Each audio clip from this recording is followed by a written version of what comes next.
घरावर सोलर बसवायचंय ते पण खात्रीशीर आणि खिशाला परवडणारं. वीज बिलाला कायमचा फुल स्टॉप आणि सौर ऊर्जेचा जास्तीत जास्त फायदा घ्या. दर्जेदार सोलर सिस्टीम, योग्य दरात आणि विश्वासार्ह सेवेसाठी राजमाता जिजाऊ एंटरप्राइजेस. संपर्क 7219 5277 79 9067 75 15 75. देव माणूस एक अध्याय या गाजलेल्या मालिकेतून घराघरात पोहोचलेल्या मराठी अभिनेत्री सिमरन खेडकर यांचा राहुरी फॅक्टरी या ठिकाणी सन्मान करण्यात आलाय.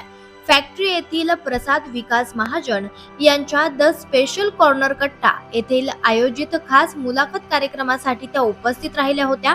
यावेळी त्यांना शाल, श्रीफळ देऊन गौरवण्यात आलं.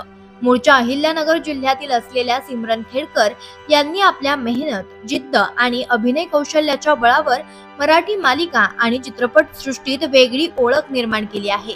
झी मराठी वाहिनीवरील देव माणूस या मालिकेमुळे त्यांना विशेष लोकप्रियता मिळाली.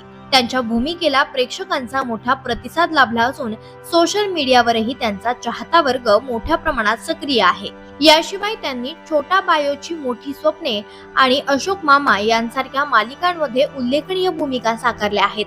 तसेच फ्री फिट दणका, वेल्डन आई, तू माझा किनारा आणि नुकताच प्रदर्शित झालेल्या रुबाब या चित्रपटांमध्ये त्यांनी प्रभावी अभिनय करून प्रेक्षकांची दाद मिळवली आहे. मुलाखती दरम्यान सिमरन खेडकर यांनी आपल्या अभिनय प्रवासातील अनुभव, सुरुवातीच्या संघर्ष कथा तसेच आगामी प्रकल्पांविषयी मनमोकळेपणानं संवाद साधला. प्रेक्षकांचे प्रेम आणि पाठिंबा हीच माझी खरी ताकद आहे असेही त्यांनी यावेळेस सांगितलं. तरुणांनी आपल्या आवडीच्या क्षेत्रात सातत्यानं मेहनत घेतली तर यश नक्की मिळेल असा संदेशही त्यांनी दिला. प्रसंगी विकास महाजन, प्रसाद महाजन, पत्रकार श्रीकांत जाधव, ऋषी राऊत, सागर भालेराव, संकल्प महाजन आदी मान्यवर उपस्थित होते. झी मराठी वाहिनीवरील देव माणूस या मालिकेत अभिनय साकारणाऱ्या सिमरन खेडकर या आपल्या समवेत आहेत. आज आपण त्यांच्याशी संवाद साधणार आहोत. नक्कीच एका अभिनय क्षेत्रात आपण काम करत आहात. या अभिनय क्षेत्रात आपल्याला काय आवश्यक वाटलं?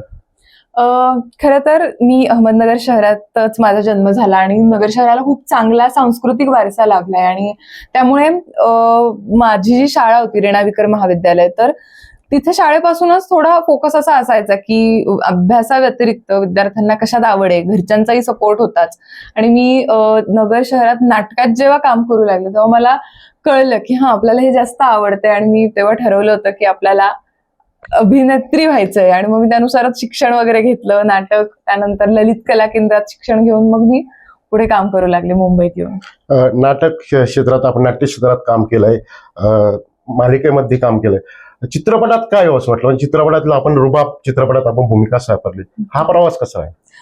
नाही, मला नेहमीच भारी वाटतं की मी वेगवेगळ्या माध्यमात कामं करतेय आणि ते खूप नटासाठी गरजेचं आहे असं मला वाटतं. आता माझा 6 फेब्रुवारीला रुबाब नावाचा सिनेमा रिलीज झालाय. सध्या रुबाबचा 3रा आठवडा सुरू होतोय. महाराष्ट्रभर रुबाब लोकांना खूप आवडतोय आणि एक छान स्टोरी आहे. सो माझी प्रेक्षकांना विनंती आहे की ज्यांनी रुबाब पाहिला नसेल त्यांनी रुबाब बघावा. आगामी काही सिरियलचं काम आपलं नाशिकमध्ये शूटिंग सुरू आहे, त्याबद्दल काय सांगा? हो, एका नवीन मालिकेचं काम सुरू आहे. चांगल्या चॅनलची, एका चांगल्या गोष्टीची मालिका घेऊन मी प्रेक्षकांना भेटायला पुन्हा येतेय आणि एक इंटरेस्टिंग कॅरेक्टर त्यात मी प्ले करतेय. सो प्रेक्षकांना ते लवकरच आवडेल आणि लवकरच मालिकेच्या सगळ्या एक एक गोष्टी हळूहळू रिव्हील होतील. अभिनय क्षेत्रात असंख्य तरुणी असन हे पुढे येत आहेत.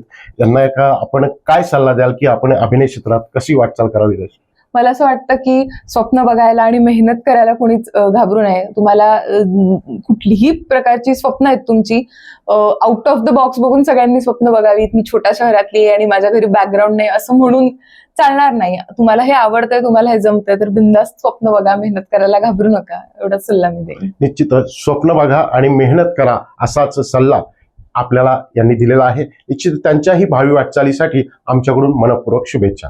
आवाज जनतेचा, लढा सर्वसामान्य जनतेच्या न्याय हक्कांसाठी.